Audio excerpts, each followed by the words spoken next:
Good morning. Welcome everybody to Sports Management English or Sports Business English. We're getting closer and closer to the end of our class, our really strange semester that we have had so far, unfortunately. But it seems to be working out okay. I'm sorry, guys. I think you guys are a little bit confused, and I'm a little bit confused. So hopefully we just finish this semester and get as much out of it as we possibly can, right? As much out of it as we possibly can.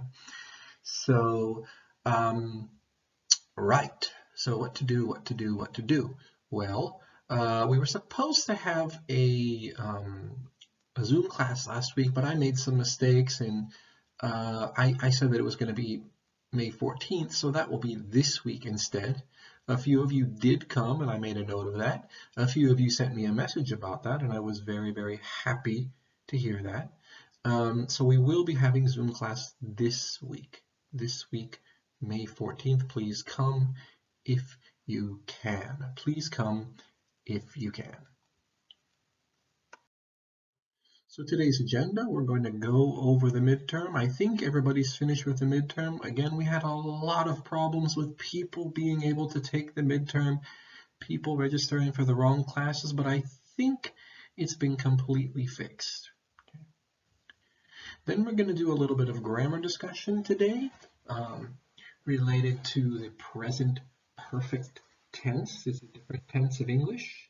So it's one of our things that we do talk about in this class is grammar, and specifically grammar that can help you in the real situation. So we're going to talk about job interviews, being interviewed for your dream job or the job that you want to get after you graduate from Nam Seoul University. And specifically, I want to think about talking about durations of time. Durations of time. And durations of time, when you're talking about durations of time, the present perfect tense can be very useful in this time. So, for instance, how long have you been studying English? Is a question that you might get asked in a job interview. And this is a kind of question which it'll be useful to know how to answer in complete sentences.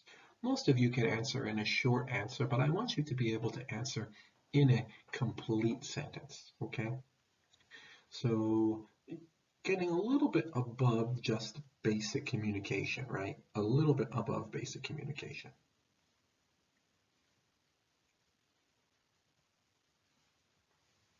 All right, so we're going to go in first and we're going to do some discussion about the midterm and some questions about the midterm so I can make sure that we're all on the same page about it. Okay, guys, well, we're going to take a look at some parts of the test which we haven't gone over yet. We had some, of course, this is the online semester and we have some issues. I understand that many students had some problems with being able to take the test. They couldn't get logged in or they couldn't figure out how to do it. And I understand because I also had some problems with the whole online semester. But I believe that everybody is just about finished now. So if you're not finished, well, it's too late to take it now. We're almost finished with the semester, so you have to finish the test, okay? So now we're going to go over it a bit. I think it's pretty self-explanatory, and most students did pretty well with it, but I did want to go over the test just so there are no questions about it. I know we had a Zoom meeting. Some students didn't come. Most students didn't come because I made some kind of mistake. So I was going to go over it there where you guys can ask questions directly to me, but it didn't work out. So what can we do? What can we do? Well, I can go over it right now. So question number one was fill in the blanks. It's related to some of the greetings, the business style greetings that we did at the beginning of the semester. And then we went over them in the review for the semester as well. So it could have come from the review or it could have come from the beginning. They're very similar, but a little bit different. So you need to pay attention to both of those. Okay. So Lisa says, hello, I don't think or I don't believe we've met before. I'm Lisa Park from Ottawa, Canada. Joyce says, um, nice to meet you. I'm Joyce Wang, but you can call me Joyce. I'm from Beijing. Lisa, uh, nice to meet you too. Joyce, or good to meet you too. Okay. There are a couple of different things that can fit here. I think I've mostly figured everything out. I have most of them covered, but if you think there's something else that really fits there, you can let me know, but I tried to cover everything. And next, you're supposed to be able to tell, is this greeting, script, and question one an example of introducing self to peer, peer to senior, or peer to peer? And remember, it is self to peer, because, why? Well, you're introducing yourself to a peer. And what's a peer? A peer is someone who is not too high above you and not too far below you. Somebody who's basically your equal and someone who you can be informal with. So that is self to peer. Okay, we had another fill in the blanks. Julie Kwan says, sir, may I introduce an American HR representative I met in my class to you? Mr. Kim says, sure, go ahead. Lisa says, Mr. Lee, this is Paul Miller, an accountant from the Adidas development team in New York. Mr. Lee says, pleasure to meet you, Mr. Miller. Please, you can call me Paul. I'm sorry, it should be you just call me Paul. Just call me Paul. Some people had problems with that one. It's in the review right before we took the test.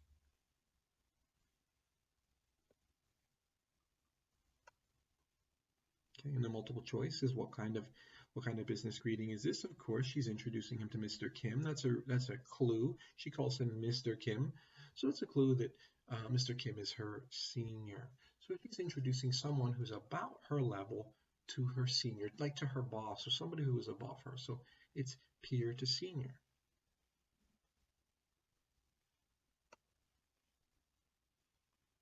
Okay, and for the next 10 questions, choose the best word that completes the sentence.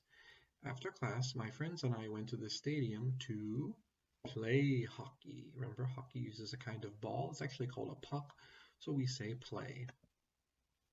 In London, we went to see Arsenal play Tottenham in a practice match on the pitch. Remember, it is the UK, so you use the word pitch. I hope you got that.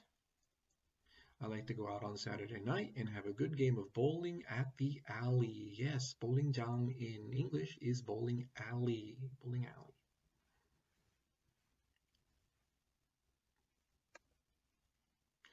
We practice self-defense on our police force by learning to do taekwondo.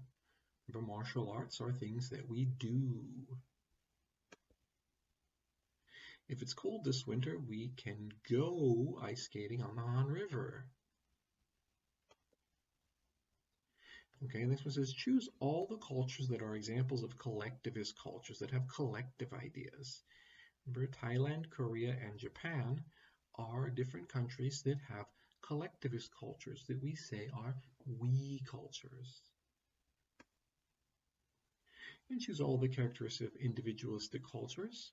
We said uniqueness, autonomy, and self-sufficiency. Being able to do things by yourself and be different are signs of individualist or me cultures. And choose all the sentences that use passive voice. Remember, this is something that puts the object ahead of the subject. Okay, so the Japanese were defeated by Yi Sun-shin, rather than Yi Sun-shin defeated the Japanese. All of our cookies were burned by Soo-hyun, rather than Soo-hyun burned all of our cookies. More points were scored by LeBron James than anyone last year. Football is enjoyed more than anything by Englishmen. And Heijin was asked by Mingyun yesterday. Was asked out. Okay? So those are all passive voice. And we've been talking about passive voice a little bit more when we're talking about job interviews and resumes as well, remember. It says fill in the blanks with the correct future tense of the verb. Future tense. Some students made a mistake and they just put anything that fit there, but it should be future tense. I am going to be a great sports marketer after I graduate.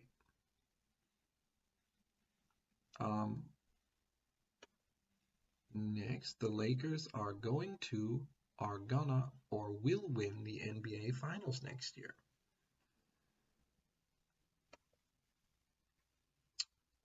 What will you do after lunch today? What are you going to do? Or what are you gonna do? Those all fit the future tense. Remember, there are many, many ways to talk about the future. Who will, who is going to, who is gonna be the next CEO of Adidas Europe division?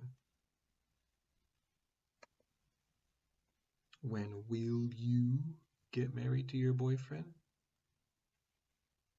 We can't say when are you gonna because we already have the subject you there. Okay, and we were supposed to match the formal sentences with the informal sentences, which have the same meaning. And most of these come from the lesson on formal versus informal language. Some of them are a little bit changed up, but the idea is basically the same. So, would it be possible for you to organize my accommodation? That's the formal version, and the informal version will be, could you book my room for me? I look forward to meeting you in person. Should be see you at the meeting, of course. Could you possibly arrange an interpreter for me? So it's, can you bring Minsu to translate? That should be could you possibly. That's a little bit mistake on my part, but the interpreter should have been the big key there.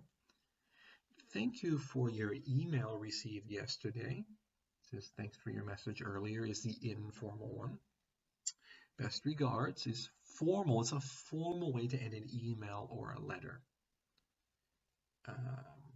And all the best is the informal. I'm sorry. Best regards is formal. All the best is informal. Yes. Please accept my apologies for the misunderstanding. Misunderstanding meaning mistake. I didn't understand you. I'm sorry, but I can't see you this week is the one that fits it, right? Accept my apologies is same as I'm sorry.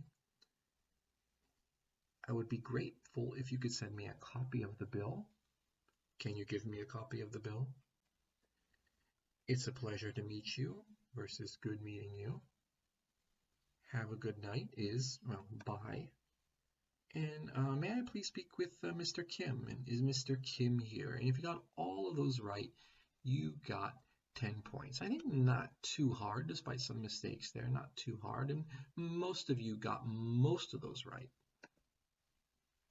And free form says, please tell me what you think are the 3 biggest differences between the business culture in America or Europe and the business culture in Korea. You're supposed to use examples from our video lessons and think about the differences between me culture and we culture, as well as the office greetings and behavior. So you're supposed to use some things that we talked about in class, and also you can use your own experience. But I want you definitely to try to use examples from our lessons and write 10 to 20 sentences minimum. So if you write a lot and you use both your experience and things from our lessons, especially about me culture versus we culture, then you got full points. If you didn't, if you just wrote a few, or you didn't use any of your experience, or you didn't use anything from the lessons, then you didn't get. Some students wrote a lot and it's really interesting, and I really liked reading it. I thought it was like, wow, when I assigned this, I think students were really interested in it. So I'm really happy about that. Some students wrote a few sentences that were really good, but they didn't write any more, so I don't know what happened. But mostly pretty good. Mostly pretty good. Okay. So most of the test answers were not so bad. Okay.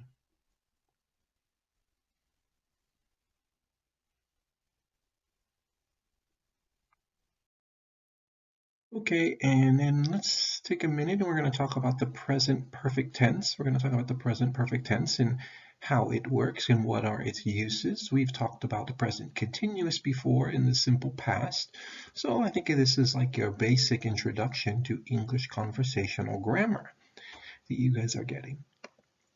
Okay, so of course it's a way to talk about the past, things that have happened before. Now we know many other ways to talk about the past, right? Like the simple past is one way to talk about it, and the past participle.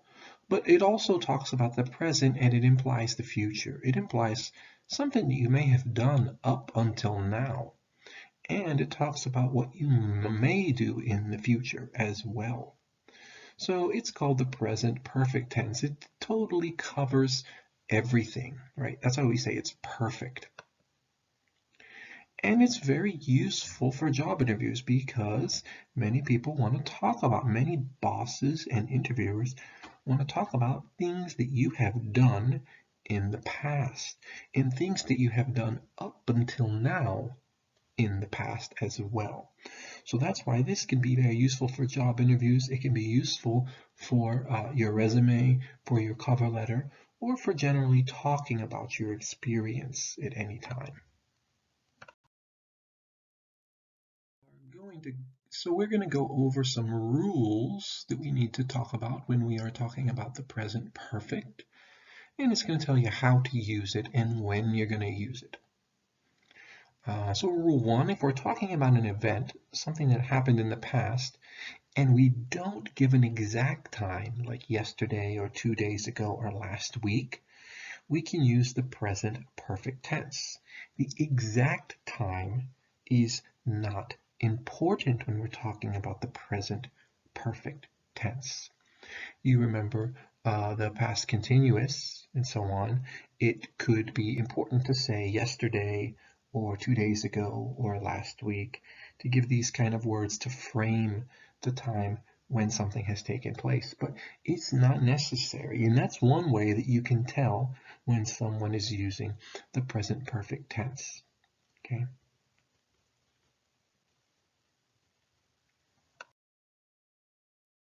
Okay, so for instance, we're talking about something we've done in the past. I bought a new house. I have made some changes. I have painted the walls blue. I have changed the curtains. I have removed the carpet on the stairs. So as you can see very, very clearly there, we're not talking about yesterday. We're not talking about last week. We are not talking about 2 days ago. Being very clear and unspecific. I guess it's unclear, right, when we've done these things. It's not important about when we've done these things. Only thing that's important is that we have done these things, that we have done these things sometime in the past. Okay.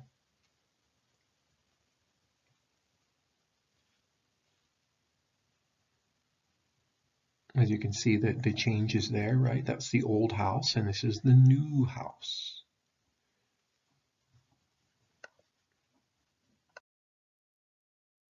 We often use the present perfect tense to talk about a continuing situation. This is a state that started in the past and continues in the present and will probably continue into the future. We're not sure, but it could, depending on what we've said already, it could continue into the future. This is a state, it's not an action. So it's a state, it's like a being. We usually use for or since with this kind of structure. For or since. Okay, so we're going to talk about for or since are going to be really very important, particularly when we are talking about our job interview. When I've studied English since I was in middle school. I've done this for 3 years. I started doing it 7 years ago. Okay.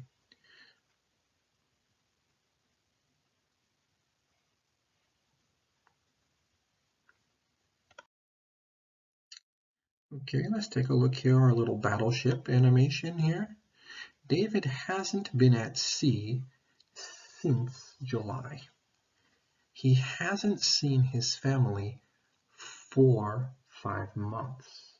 Okay, so since July, and 4, so since is about a period in time, and 4 is about an amount of time. Can you see the difference there? Since is marking from a date, since July, since last year. 4 or 5 months is marking how much time has passed. Okay, you can see the little animation there, 1970. Present, Sam became a shoemaker in 1970. He's still working. He has been a shoemaker since 1970. He has been a shoemaker since 1970. So again, we're talking about specific dates versus amounts of time. Amounts of time. Although they mean kind of the same thing, they basically communicate the same idea. They have a kind of different meaning, right? We're expressing it in a different way when we're using for versus since. Rule number 3, now we use the present perfect. We use it for an action which happened in the near past, and that action has strong connections to or effects on the present. So it happened in the past, but it's still affecting something now. So that's why I said that the present continuous can talk about the past and imply the present at the same time. Again, that's why we call it perfect, because it touches all of the different tenses. It touches all the different tenses in a way.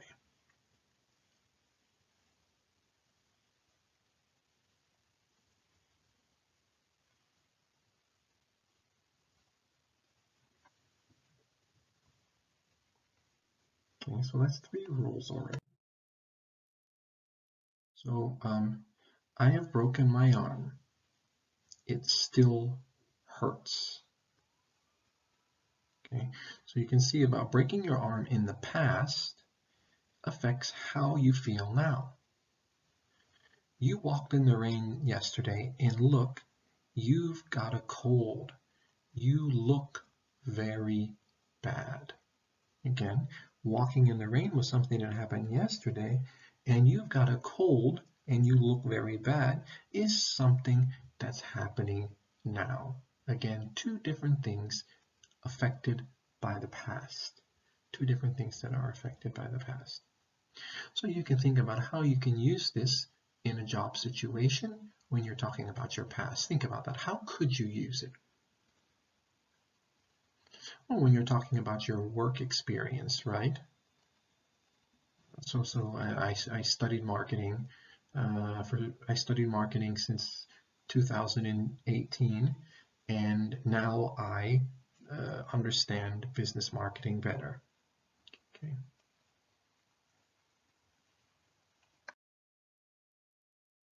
Rule 4, if we're talking about a period like today, this morning, this week, this month, this year, this century, which has not finished, then we can use present perfect tense as well. So we're talking about 2020. It's a very good way to discuss about the with the present perfect tense. Okay. So would you like to go to the cinema? Cinema? Are they kidding? I haven't watched TV this month. He looks like he's very, very busy, right? So of course, again, showing how the past has an effect upon the future and upon the present. No, thank you. I've been to the cinema twice this week, she says. Twice this week. So in there, we can see a bit of the present perfect there, but we're using it with this week as well. Okay, lately and recently. These words give us information about the events that happened in the near past. So near past, I mean recently, not a really, really long time ago. They don't give a specific time in the past, so we can use the present perfect tense. So by specific time, they don't give the actual time, but we know that it happened in the recent past. We know that